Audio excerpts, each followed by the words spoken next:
माजी मुख्याध्यापक आदरणीय तेत्रे सर आणि या शाळेतील उपशिक्षक आदरणीय दायगुडे सर, खरं तर हे दोघंही सेवानिवृत्त. आपल्या गावातील ग्रामस्थांची सगळ्यांची इच्छा होती की आम्हाला गावाच्या वतीने छान असा सत्कार समारंभ त्यांचा घ्यायचे आहे आणि त्या समारंभासाठी आज आपण या ठिकाणी सगळेजण जमलेलो आहोत. दोघांचेही कार्य गावाला अतिशय माहीत आहे, कारण तेत्रे सरांची काम करण्याची तळमळ आणि दायगुडे सरांचं काम करण्याचा जी उमेद आहे ती गावाने अगदी जवळून पाहिलेली आहे. किती छोटस जरी काम असेल तरी सर स्वतः त्या गोष्टीमध्ये लक्ष घालणार आणि स्वतः ते काम करून घेणार. त्यांनी कधी कोणाची वाट बघितली नाही कुठलंही काम करायला. साधा एखादा नळ बिघडलेला असेल पाण्याचा, आम्ही म्हणणार मुलांना दारे बघून या, नाही थांबा मॅडम, मुलं ते काम कसं करणार, त्यांना काय करणार आहे. म्हणजे ते जरी दिव्यांग असले तरी त्यांनी तो कमीपणा कधीही कोणत्या कामात कधीच दाखवला नाही आणि त्यांची काम करण्याची जी तळमळ होती, खूप तळमळ, एवढी तळमळ असणारा माणूस ह्या गावाला लाभला. गावाचं खरोखर भाग्य आहे. दायगुडे सरही या शाळेमध्ये जवळजवळ 2 वर्ष त्यांनी काम केलेलं आहे. दायगुडे सर त्यांच्यामध्ये सुद्धा अतिशय समाज कार्य करण्याचे, समाजातील लोकांना जवळ घेण्याचे आणि विद्यार्थ्यांना अगदी जवळ जाऊन त्यांचे विचारपूस करण्याचे, त्यांच्यामध्ये चांगले गुण निर्माण करण्याचं कौशल्य दायगुडे सरांमध्ये आहे. शिस्तबद्धपणा आणि वेळेचं नियोजन हे शिकावं तर दायगुडे सरांकडून शिकावं. दोघांचंही कार्य हे अतिशय उल्लेखनीय आहे आणि अशी चांगली माणसं या गावाला मिळालेली आहेत. आम्हाला सर्वांना प्रेरणा देऊन गेलेली आहेत. आपण सर्वांनी आज त्यांचा उचित सत्कार समारंभ करण्याचं नियोजन केलं. मी शाळेच्या वतीने, सर्व शिक्षकांच्या वतीने, ग्रामस्थांच्या वतीने आपले आभार मानते आणि या ठिकाणी थांबते. तेत्रे सरांचा सत्कार आपल्या पुणे जिल्हा परिषदेचे बांधकाम समितीचे माजी श्री बाळासाहेब करे, गुंडगड सर, शाळा बांधकाम समितीचे अध्यक्ष, तसेच माजी सरपंच, सर्व ग्रामपंचायत सदस्य, सरपंच, उपसरपंच, ज्येष्ठ मंडळी, तरुण मंडळी या सर्व ग्रामस्थांतर्फे त्यांचा शिवपूर्तीनिमित्त सत्कार होत आहे.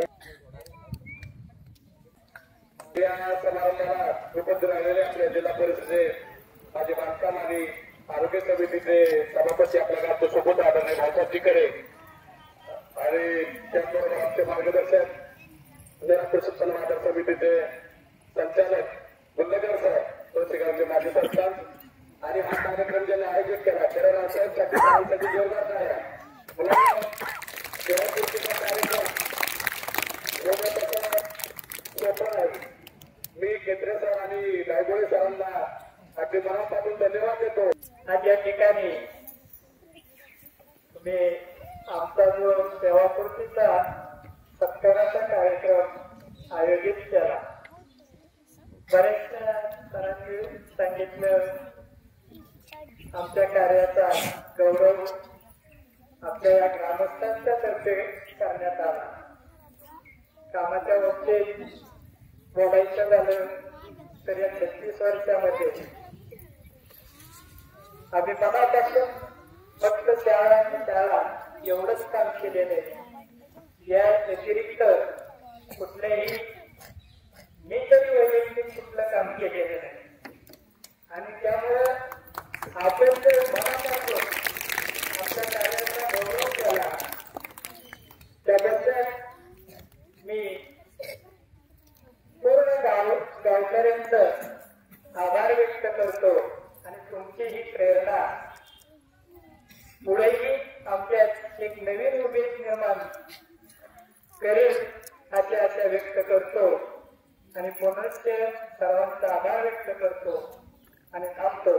जय हिंद, जय भारत. या दोघांचा आपण अतिशय थाटामाटामध्ये सेवापूर्तीचा कार्यक्रम साजरा करत आहात. वास्तविक पाहता एखादा म्हणजे कोणत्याही सेवेमध्ये नोकरी पत्करली की नियत वयामानानुसार 58 वर्ष पूर्ण झाली की त्या व्यक्तीला सेवानिवृत्त व्हावंच लागतं. नियतच ते ठेवलं फक्त विद्यार्थी आणि विद्यार्थी अशा पद्धतीने या वयामध्ये 15 वर्ष सेवा करण्याचा योग आला. माझा आणि दायगुडे सरांचा जो आपण येत होती सत्कार केला त्याबद्दल मी सगळ्यांचं पूर्णच काय करतो, अभिनंदन करतो. आणि एवढं सांगतो की ज्या ज्या वेळेला आपल्या गावच्या म्हणजे काय सुख असेल दुःख असेल, जीवन म्हटलं की सुख दुःखाचं म्हणजे सागरच आहे. कधी मी मला कुठल्याही गोष्टीला मला म्हणजे आपलं जर निरोप मिळाला तर मी 100% सदैव या गावासाठी जेवढं काय आपल्याला करता येईल, जेवढं योगदान देता येईल तेवढं योगदान देण्याचा प्रयत्न करीन. तेवढं जोपर्यंत मला या शाळेची आवड आहे, म्हणजे कसं एखादा सेवानिवृत्त झालं की माणूस त्या ठिकाणी तो परावृत्त होतो. पण अजून तरी माझ्या डोक्यात मी सेवानिवृत्त नाही असं मला वाटतंय. आणि आठवड्यातून 3 दिवस येतोय आणि माझा यायचा प्रयत्न राहील. एवढं बोलतो आणि थांबतो.